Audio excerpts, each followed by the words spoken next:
So now we've come to the end of al-nifas, of al-haid, and we're going to move on to al-nifas. And the technical term of postnatal bleeding, al-nifas in Al-Izziyah. Al-nifas refers to blood that that exits from the vulva due to giving birth, and it is not more than 60 days.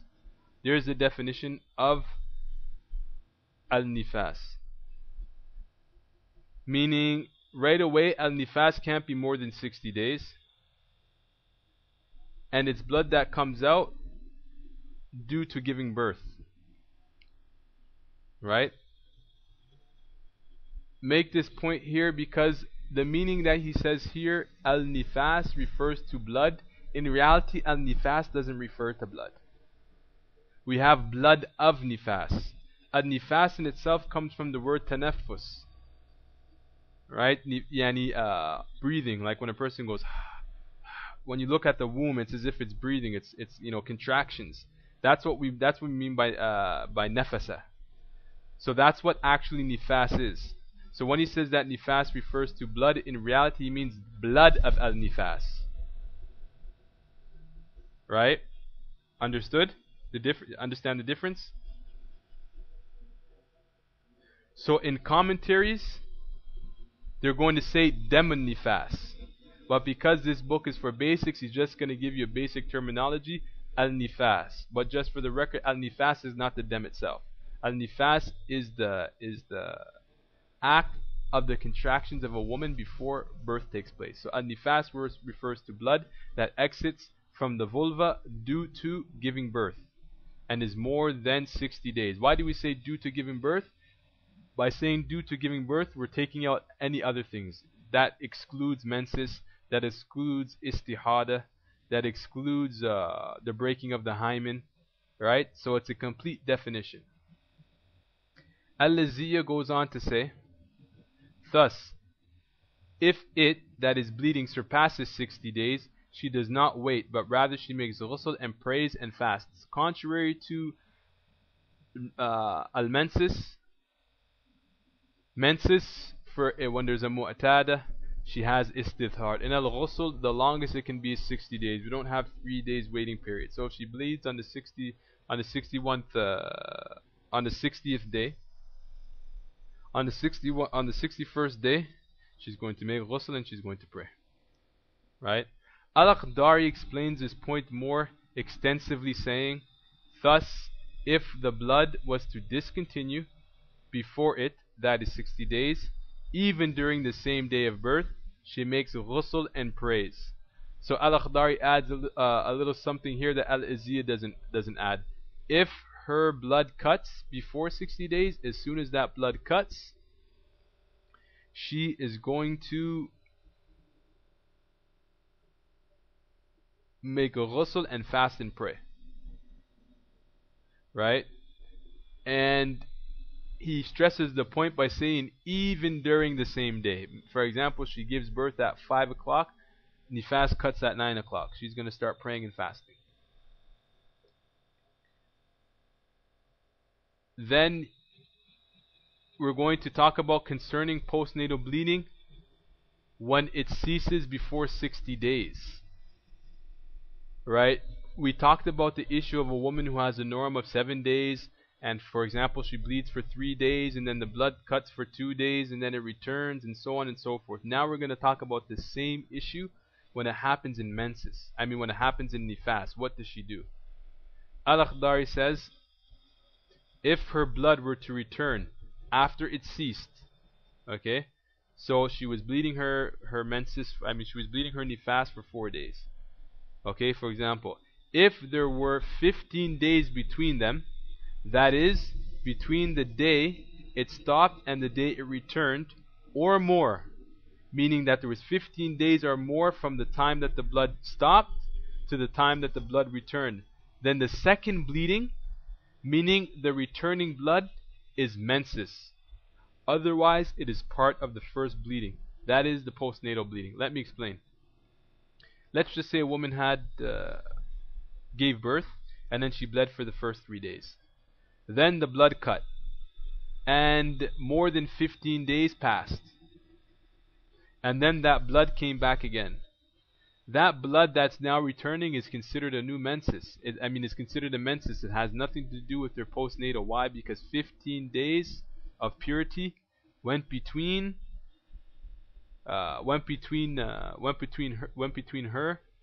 and went between her first bleeding and the return of the second bleeding.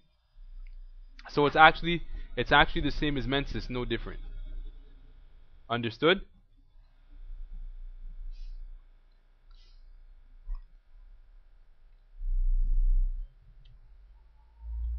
So what does that mean?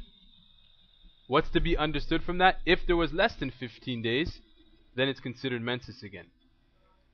This is why we said otherwise it is part of the first bleeding.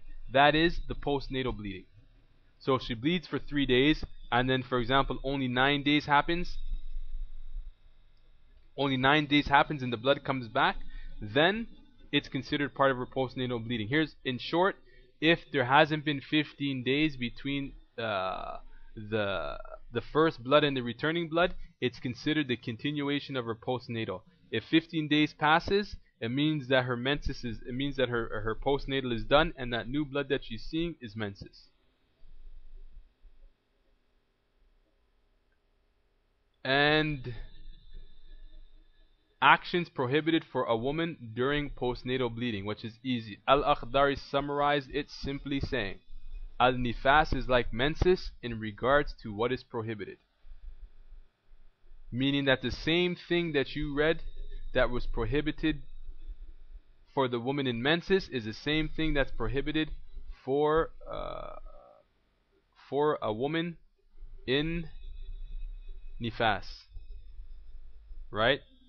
He means that whatever is prohibited during menses is prohibited during postnatal bleeding. But make a note, it's not prohibited for her to read the Quran. So that's the only thing that's different. The only thing that's different here is during Nifas, she can read the Quran.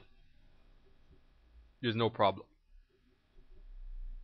And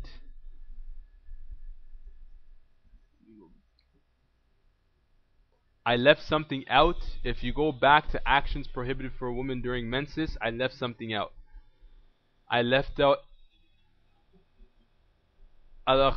in Al-Akhdari, it is also not allowed for a man to touch her between the navel and the knees. Meaning that during a woman's menses, the husband is not allowed to touch her anywhere between the navel and the knees, even over top of clothing. Right? So he cannot touch anywhere between, and the navel and the knee is not included in that. So for example, he can touch the knee, but he can't touch anything above the knee and anything below the navel. That is considered out of bounds during menses. Anything other than that he can touch, but anything in between there cannot be touched during menstruation.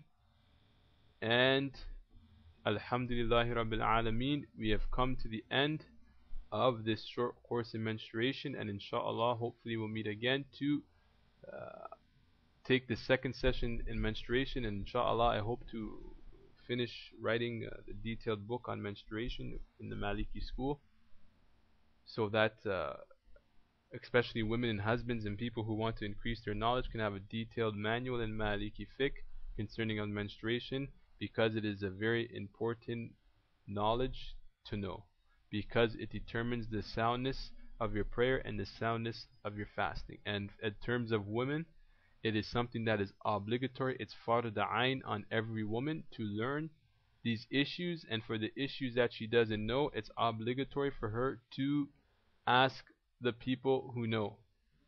And it is not permissible for them to, when they have doubt, to assume, okay, maybe it's not menses.